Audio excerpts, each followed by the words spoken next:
No is a complete sentence. It might sound harsh, but when used with purpose, it's one of the most efficient, powerful, and professional tools an actor can have.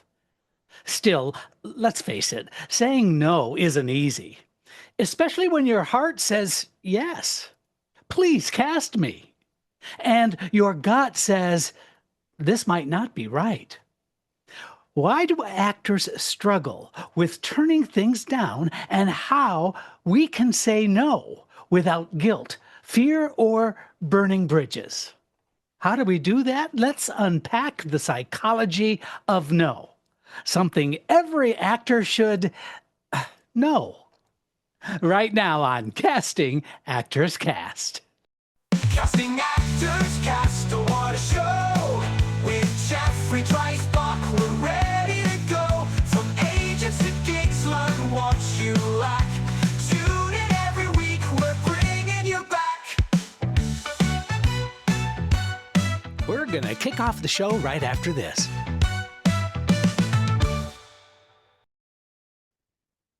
Well, hello and welcome to today's episode of Casting Actors Cast. I'm Jeffrey Dreisbach. I'm a casting director with McCorkle Casting in New York. How are you? Why this topic matters is because actors are conditioned to say yes to every opportunity out of fear. See, the belief is that if I say no once, I'll never be asked again. But you know what? Saying no is a skill, not a weakness, and it can be a powerful professional tool. We'll get into it in just a second, but first, this is that moment of the podcast where I get to say thank you so much for tuning in to Casting Actors Cast. I'm having a great time sending these podcasts your way, and I hope that you're getting a lot out of them. I'm up to, 370 something episodes of the podcast and still going strong. Hey, listen, if you haven't done so already, can I suggest that you go to the website castingactorscast, all one word.com, castingactorscast.com. You're going to find all kinds of cool stuff there. One is a form that says dive into the talent pool. And if you do that, that's going to open up some freebies for you, a book on voiceover work, a free video called Casting Secrets, What They Don't Tell You. Also, I'm so proud of my new course that's out there. You can find that right on the landing page as well. It's just a 1-hour course, but it is a complete course on auditioning called Next Level Auditions. I think you're going to get a lot out of that. And also, my book is available. I'm so happy now to say to you that my audiobook, I voiced my book myself. Yep. It's on Audible, and it's called Booked It. So you can have the hard copy, or you can do the audiobook on audible.com. Anyway, lots of stuff going on. My shout out to my good friends at Actors Connection. Do check out the website. So let's jump into the psychology behind people pleasing. Why? Why? Here's the answer.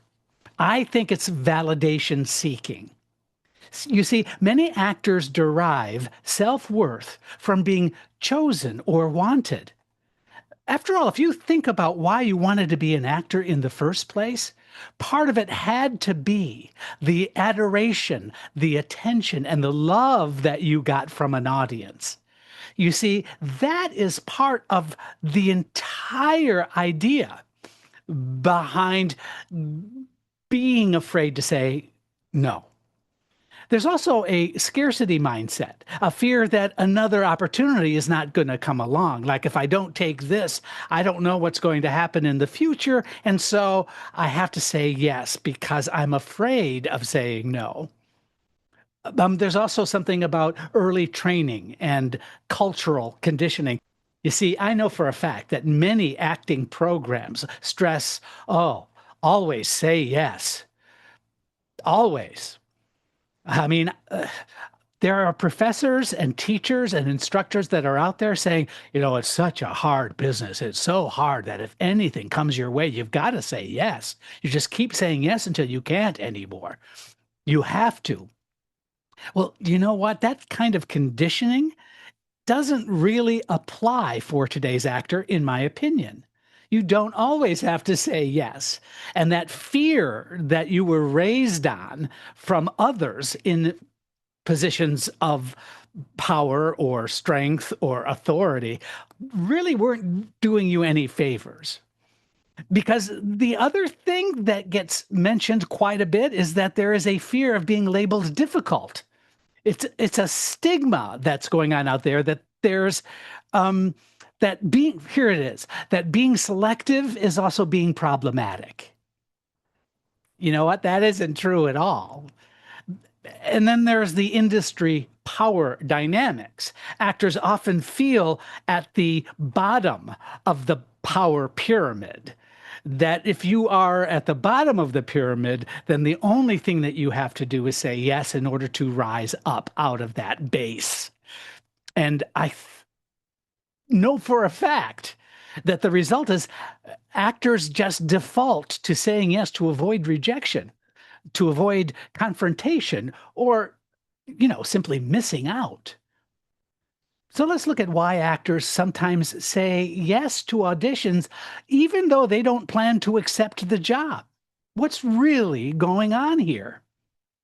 Well, I mentioned it just a moment ago. I think it's fear of missing out.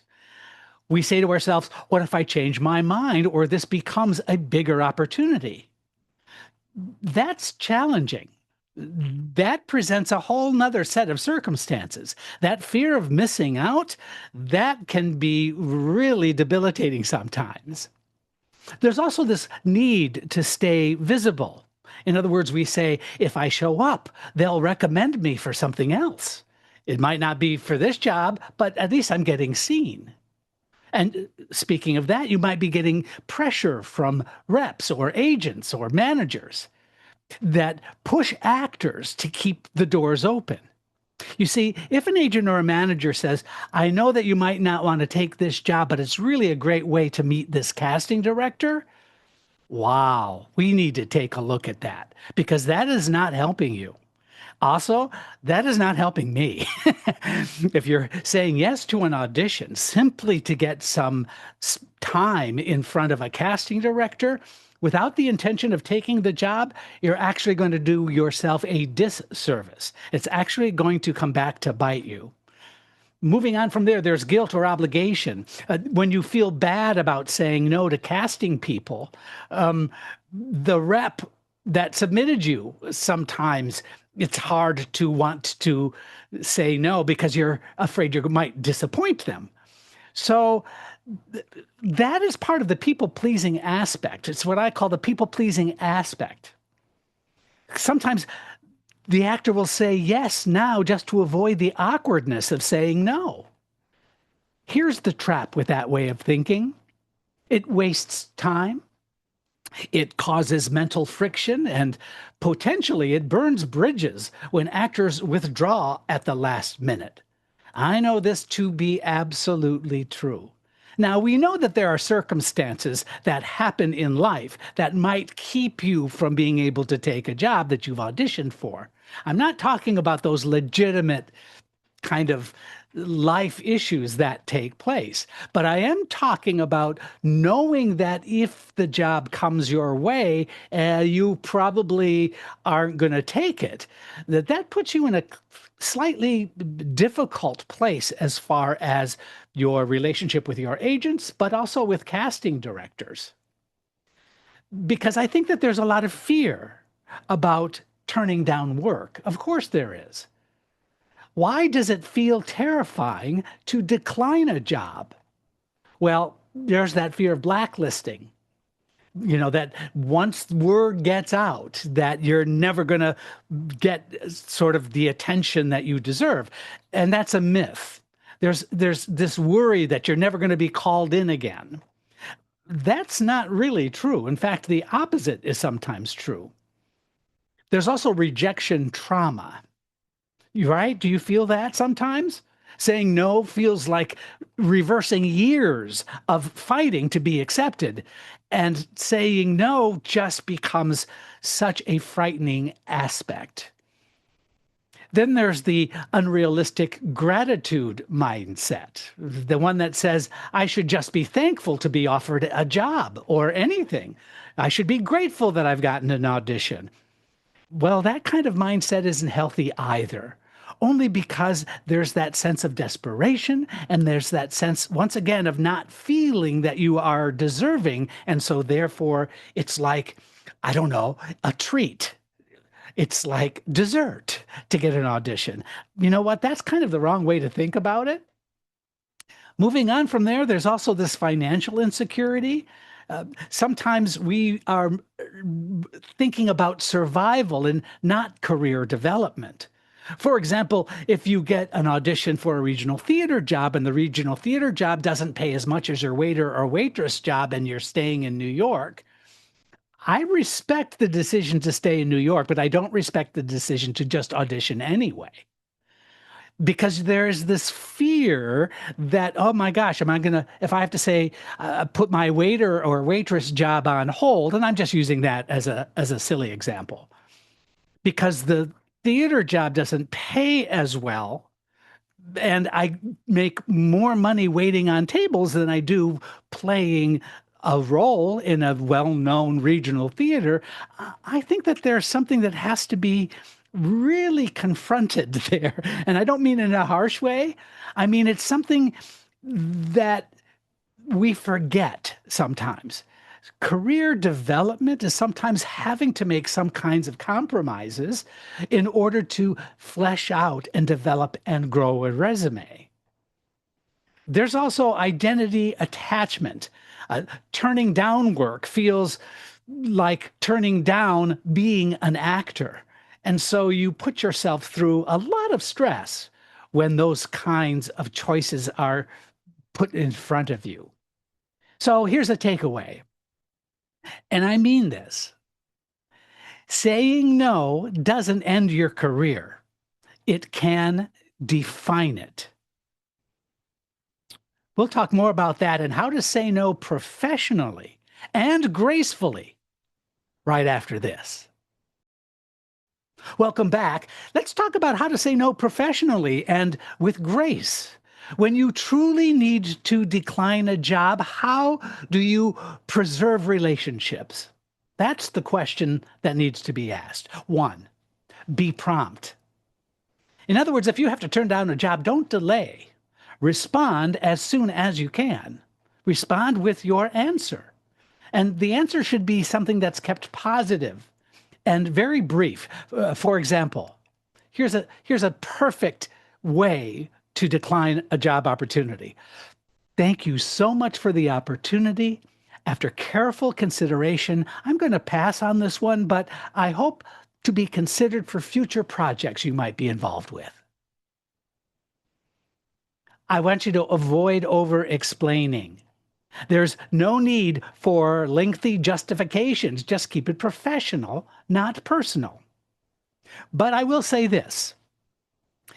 As a casting director, I can tell you that it's my job to find out what the reason for turning down the appointment or the callback or the job.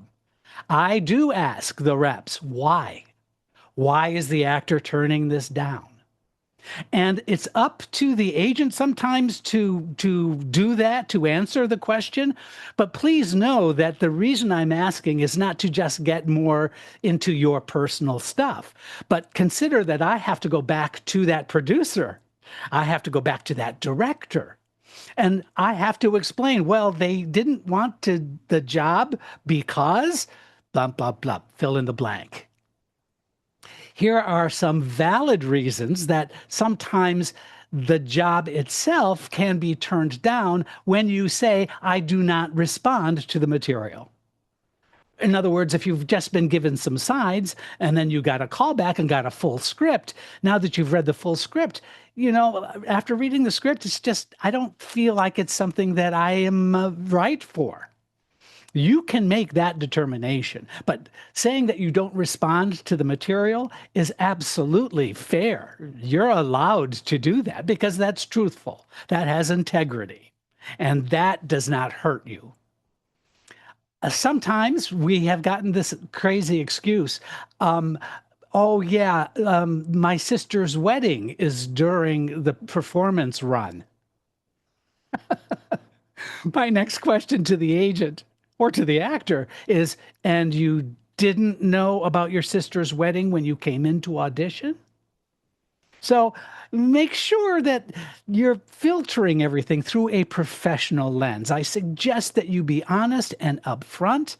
If you just say, I'm not comfortable thinking about doing this role, there are extenuating circumstances that are going to prevent me from saying yes. Those are the kinds of responses that show professionalism. And also, I want you to make sure you show some appreciation. When you express gratitude for the offer or the audition, just make sure that you want to leave the door open. You want to say, thank you so much for the opportunity. I really look for the next time we could perhaps work together. And of course, I mentioned this earlier, but communicate through your reps when possible. Let your agent or manager frame the response if that's applicable. That's really okay. I will tell you, however, make sure that you emphasize the reason and keep it professional. And I know I shouldn't have to say this, and truthful.